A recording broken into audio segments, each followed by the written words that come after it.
शहीद उधम सिंह। और मेरी समझ में तो शहीद उधम सिंह एक ऐसी शख्सियत है जिसको अपने देश में नहीं, दूसरे दुनिया के दूसरे मुल्कों में भी जानते हैं कि भारत में एक ऐसे क्रांतिकारी हुए हैं। तो शहीद उधम सिंह का आज शहीदी दिवस है। और इसी तरह से हमारे देश के आज़ादी आंदोलन के अंदर एक बहुत ही महान मानवतावादी, प्रगतिशील विचारों को फैलाने वाला एक साहित्यकार हुआ, कहानीकार हुआ। उनका नाम मुंशी प्रेमचंद है। आप लोगों ने पढ़ा भी होगा, सुना भी होगा। तो मुंशी प्रेमचंद जी की आज 140वीं जयंती है। और शहीद उधम सिंह का ये जो शहीदी दिवस है, ये 86वां शहीदी दिवस है। 2 दिन पहले ये मन में ख्याल आया, विचार आया कि भाई कोई इस तरह का प्रोग्राम करना चाहिए। हालांकि आप लोगों को इस बात की जानकारी है कि ये शहीद भगत सिंह यादगार कमेटी है। ये शहीद भगत सिंह की याद को लेके ही बनी है। और शहीद भगत सिंह हमारे देश की आज़ादी आंदोलन के एक महान क्रांतिकारी, उज्ज्वल सितारे हैं जो हंसते हंसते 23 साल की उम्र पर सीधे बंदे पे चले गए। उस शहीद भगत सिंह की याद में 23 मार्च के दिन, ये 1990 की बात है, आज की बात है, भगत सिंह चौक धारवाड़ा जो है वहां में एक ऐसी सभा की थी, छोटी सी सभा। आप शायद ये सोचते होंगे कि हम कम है, मैं मानता हूं कम नहीं है। हाँ, संख्या के हिसाब से आप कह सकते हैं, लेकिन अगर विचार की ताकत को देखा जाए तो कम नहीं है। तो इतने ही थे। और आपको मैच्योर और स्टूडेंट थे। किस तरह के स्टूडेंट थे? जैसे भाई राकेश आपके बीच में, ये इनके बच्चे बड़े बड़े हैं, शादी करके बच्चे हो रहे होंगे। उस समय राकेश जी आपको पढ़ते थे और ये आपने 8वीं के स्टूडेंट्स को लेकर आए थे। उस समय में हमने कहा तो हम छात्र संगठन था हमारा, उसकी तरफ से हमारे यहाँ और 23 मार्च को चौक पर अगर माइक लगा के सवाल, तो अगर माइक लगा के सवाल की हमने भगत सिंह के जीवन संघर्षों को स्टूडेंट्स के बीच में रखा, तो स्टूडेंट्स प्रेरित हो गए, जोश में आ गए और बोलेंगे हमने इस चौक का नाम भगत सिंह चौक रखा। उस समय हमारी कोई कमेटी भी नहीं थी। तो हमने सबसे पहले ये कहा कि ठीक है, हमारी भी आज के दिन हम घोषणा करते हैं कि ये कमेटी होगी शहीद भगत सिंह याद करने। और मैंने कहा कि क्योंकि हम स्टूडेंट से आगे दूसरे कोई बातें ना हो, तो हमने विचार किया कि कैसे इस बात को अवगत लोगों के बीच में आज के दिन। तो भाई साहब अनाउंस किया, डाटा जोधपुर को बर्बाद आगे तक हमारी आवाज आ रही थी कि भाई आप जोधपुर का भाई यहाँ डाटा के रहने वाले हैं और हमारी आवाज़ को सुन रहे हैं। और सबसे मेरा आग्रह है कि वो दुकान से बाहर निकल के आए। और आपके ही कस्बा के ये बच्चे हैं, ये कह रहे हैं कि इस चौक का नाम भगत सिंह चौक रखना चाहते हैं। तो आपकी सहमति हो तो आप हाथ खड़ा करके बताओ। और आप ताज्जुब करोगे, ये एक सही सच्ची घटना बता रहा हूँ कि दुकान से लोग बाहर आए और उन्होंने हाथ खड़ा करके ये कहा कि हम सहमत हैं, शहीद भगत सिंह चौक इसका नाम भगत सिंह। तो थोड़ी सी संख्या थी। और आज शहीद भगत सिंह चौक का नाम तो पूरे देश के अंदर है मेरे ख्याल में, सब लोग जानते, कौन नहीं जानते। और आपको ये भी जानकारी होनी चाहिए, जब ये मूर्ति हमने स्थापना की, हमने स्थापना के वक्त भी ये बात कही थी कि हम मूर्ति स्थापना कर रहे हैं, हम रहे ना रहे, हम इनके विचार और आदर्श को मानते हैं, हम इनसे प्रेरित हैं। लेकिन ये मूर्ति लगाने के बाद हम ही नहीं, यह हजारों हजार लोग आएंगे, शहीद भगत सिंह की प्रतिमा के ऊपर माला अर्पण करेंगे, इनको नमन करेंगे। फैक्ट्रियों के बहुत लोग आएंगे या कंपनियों के हजारों लोग आएंगे, वो फूल चढ़ाएंगे। और यहाँ से जो भी लोग गुजरेंगे अपने बच्चों को लेके, तो बच्चे पूछेंगे अपने मम्मी पापा से कि किसकी मूर्ति, वो उनको बताएंगे। और ये बात जो है जनमानस में दूर दूर तक फैल जाएगी कि शहीद भगत सिंह राजगुरु और सुखदेव जो इनके साथ फांसी चढ़े थे, वो कौन शख्सियत थे। और जब इनका नाम आएगा तो बच्चे बड़े ये भी विचार करेंगे, स्टूडेंट भी विचार करेंगे कि भाई उनको फांसी क्यों हुई, क्या कारण था उनको फांसी का, ये बात भी आएगी। और ये विचार जो भगत सिंह का है ये आम आदमी के अंदर जाएगा और लोगों को ये पता लगेगा कि भगत सिंह क्या थे और किस तरह का उनका आदर्श था और उन्होंने क्या संघर्ष किया और वो कैसी आज़ादी का। तो शुरुआत में मैंने ये बात इसलिए कही कि शहीद भगत सिंह यादगार कमेटी इस तरह का आयोजन करती रहती है। तो हमने बहुत शॉर्ट समय में ये नोटिस निकाला, रवि से मेरी बात हुई तो इन्होंने कहा कि हाँ करते हैं, बहुत अच्छी बात। इन्होंने ये पसंद नहीं किया कि कम ज़्यादा कितने आएंगे, इन्होंने कहा कि अच्छी बात है, हमें करना चाहिए, हम करते हैं। और एक शॉर्ट नोटिस के ऊपर हमने ये किया, आप लोग आए, आपका स्वागत है। ये जिम्मेदारी एक रवि की नहीं है, एक राकेश की नहीं है, मेरी नहीं है, जिम्मेदारी सबकी, ठीक है ना, हमें ऐसा सोचना चाहिए। दूसरी बात, हम इनको याद क्यों करते हैं? एक तो मोटी बात यह है कि भाई इन महान शहीदों का समाज के अंदर एक बहुत बड़ा योगदान है, वो समाज में बड़ा योगदान है जिस समाज में हम रहते हैं।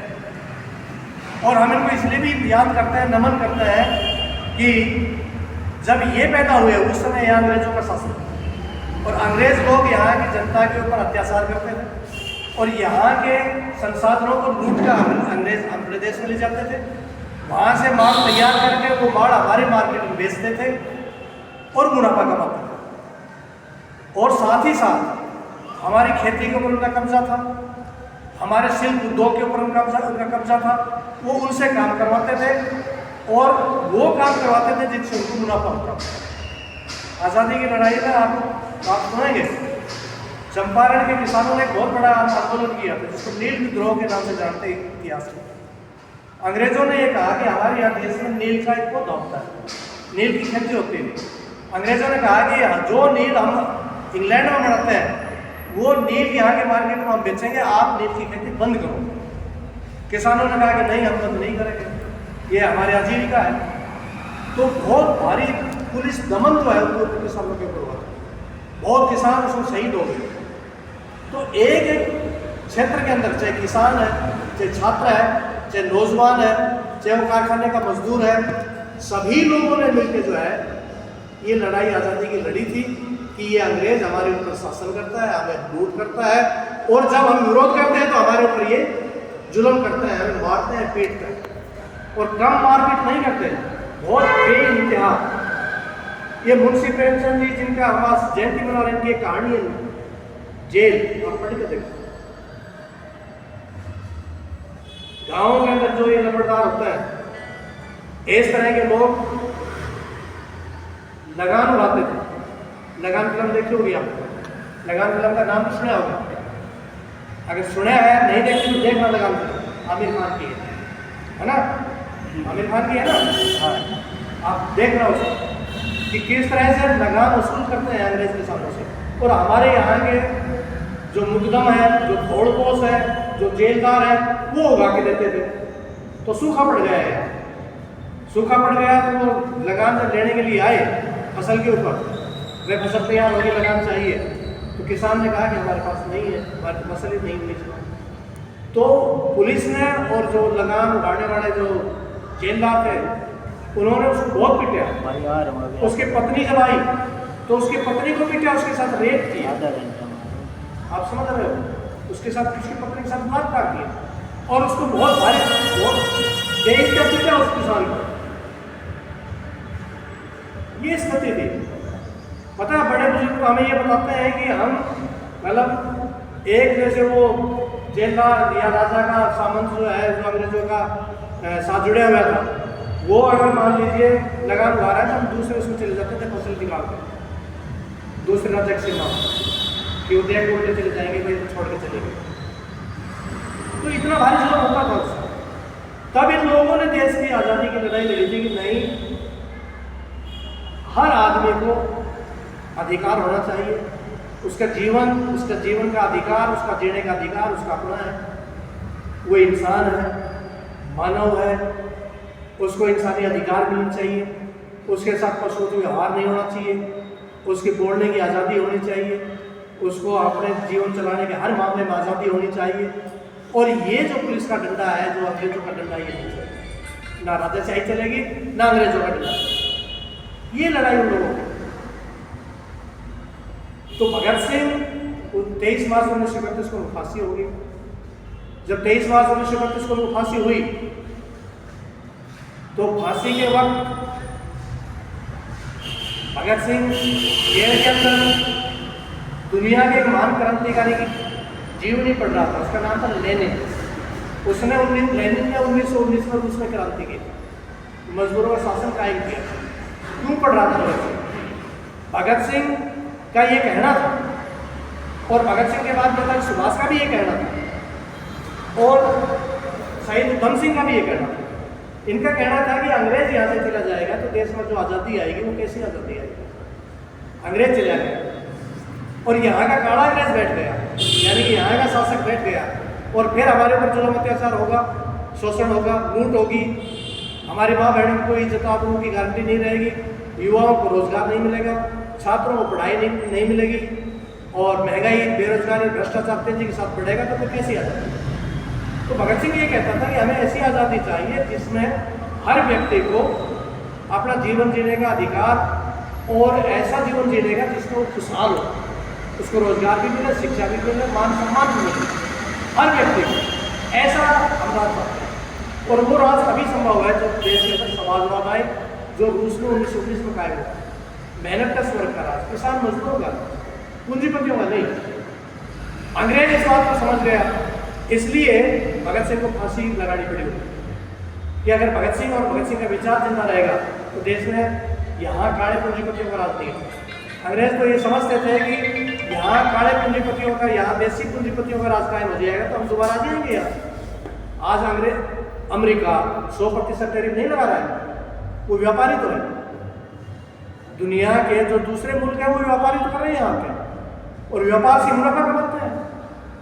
तो ये जो सोच उस समय अंग्रेजों में थी, तब उन्होंने ये सोचा कि भगत सिंह जैसे लोगों को जिंदा नहीं रहना चाहिए। अगर ये जिंदा रहेगी तो मजदूरों का राज कायम हो जाएगा, किसानों का राज कायम। तो भगत सिंह को 1931 से फांसी लगी। उनकी फांसी से प्रेरणा ली, और उससे पहले जब 1919 में जलियांवाला बाग कांड हुआ तो ये 9 वर्ष के थे शहीद उधम सिंह।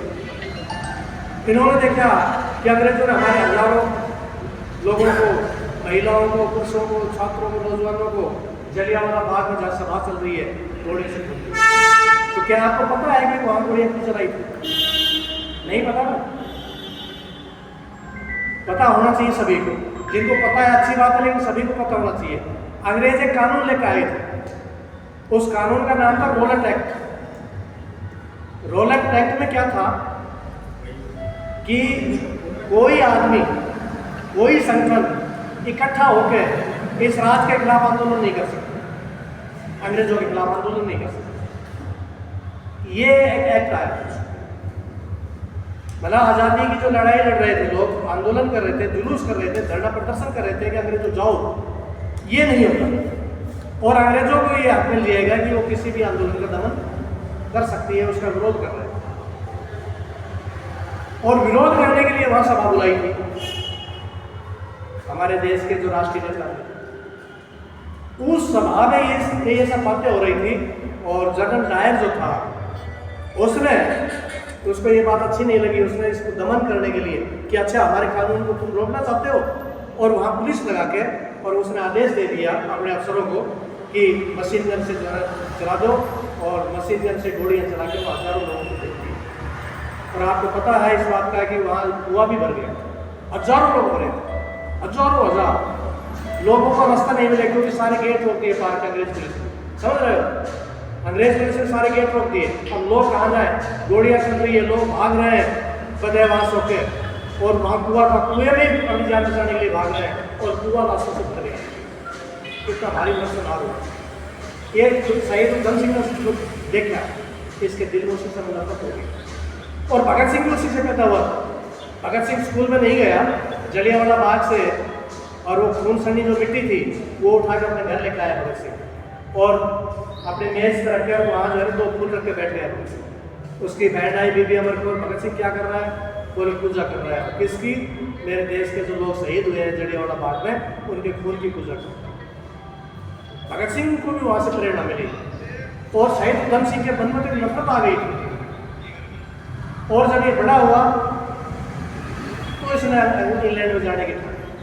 और ये बात आपको जाननी चाहिए कि ये किसका परिवार क्या था। हम कहा वो शहीद उधम सिंह हमारा कह देते हैं एक बार, इसके बारे में भी जानना चाहिए। ये जब छोटा ही था, 2 साल का था, इसकी माँ मर गई। जब ये 9 साल का था, इसका पिताजी मर गया। इसका बड़ा भाई था, वो उसको देखभाल नहीं कर सकता था। तो सुनाम जो गांव है संगरूर जिला के अंदर, वहाँ के रहने वाले थे। तो ग्रामवासियों ने अमृतसर के अंदर एक जो संस्था थी, जो ऐसे मतलब बच्चे थे जो बच्चे गरीब नहीं, अनाथ बच्चों के अनाथालय था अमृतसर के अंदर, उस अनाथालय में इनको भर्ती कर दिया। अनाथालय में ये रहे। इनका बड़ा भाई है अनाथालय में बीमारी से मर गया, बच गए। जब उधम सिंह ने वहाँ रह कर 10वीं करी और फिर ये बाहर आ गया, और इसने इसका एकमात्र उद्देश्य था कि मैं अपने देश के हजारों लोगों की मौत का बदला। कैसे कैसे ये वहाँ गया? उससे पहले ये गदर पार्टी से जुड़ गया था। तो गदर पार्टी के लोगों ने इंग्लैंड जाने में मदद करी। वहाँ ये कहीं पेंटर का काम कर रहा है, कहीं पढ़ाई का काम कर रहा है, अपने सेट कर रहा है। लोगों ने इसकी मदद करी, इसके साथियों ने मदद करी। इंग्लैंड में जो भारतीय रहते थे उन्होंने मदद करी।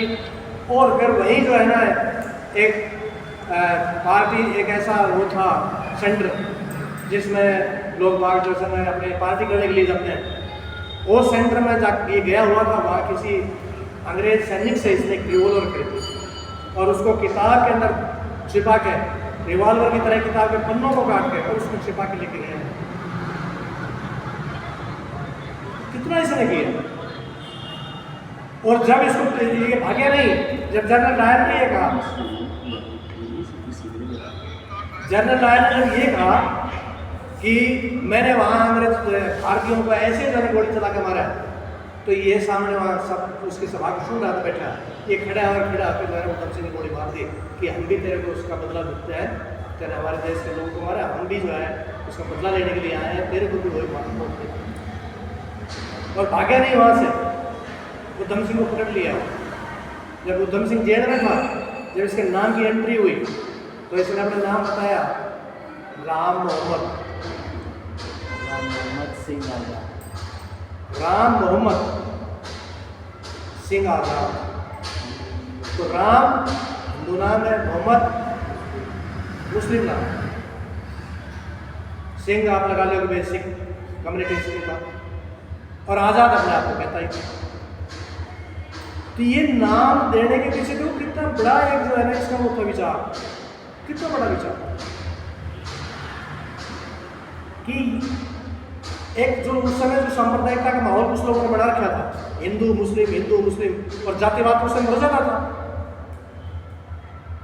इतना भयंकर जातिवाद था जो हमारे देश, मैं ये मानता हूँ कि हमारे देश के आज़ादी आंदोलन की कमजोरी भी थी कि देश के पूरे देश के लोगों को आज़ादी चाहिए था। आप आज़ादी के लिए कुछ